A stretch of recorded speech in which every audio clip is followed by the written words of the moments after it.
Choose Europe for Science, choisissez l'Europe pour la science, l'appel du pied en grande pompe du président français et de la patronne de la Commission européenne aux chercheurs étrangers. C'est donc cette conférence qui se tient en ce moment à Paris à la Sorbonne, qui réunit chercheurs et personnalités de la science.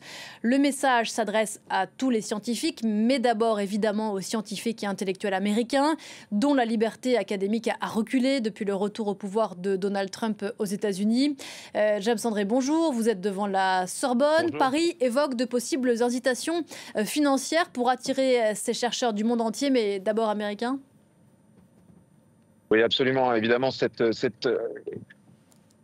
organisation vise à profiter de ce début de fuite des cerveaux aperçus depuis les États-Unis. C'est une opportunité, évidemment, pour Emmanuel Macron de faire venir des scientifiques de haute volée ici en France, mais aussi en Europe. Il faut savoir que l'organisation que cette conférence ici est ouverte non seulement à la France, mais aussi aux pays européens. Europe élargie d'ailleurs, y compris la Suisse et la Norvège. Et c'est pour ça qu'Ursula von der Leyen est ici aujourd'hui.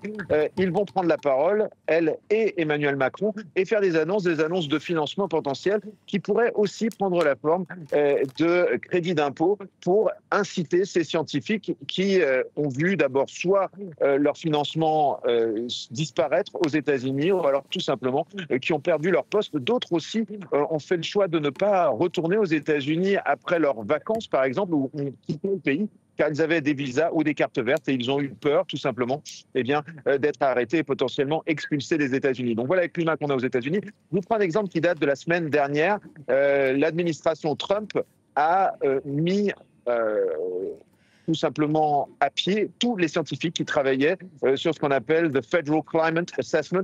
C'est le principal rapport sur le changement climatique aux États-Unis, une base de travail pour l'État fédéral, mais aussi pour les entreprises américaines. Eh bien, certains de ces scientifiques disent qu'ils auraient pu tout simplement annuler le rapport, ce que l'administration n'a pas voulu faire, mais ils ont simplement enlevé tout le personnel. Et on est en train d'assister à cela à l'échelle des États-Unis. On l'a vu, les grandes universités américaines, que ce soit Harvard, 2,2 milliards de dollars de coûts budgétaires, Columbia, 400 millions. Toutes les universités américaines sont en train de subir le même sort avec, comme on le sait, des recherches notamment sur le climat qui sont suspendues, sur également les LGBTQ, sur tous les domaines qui gênent ou qui ne sont pas compatibles avec les valeurs de la nouvelle administration. Et c'est bien pour ça que les Européens se positionnent pour accueillir ces scientifiques de pointe qui pourraient vouloir quitter les États-Unis.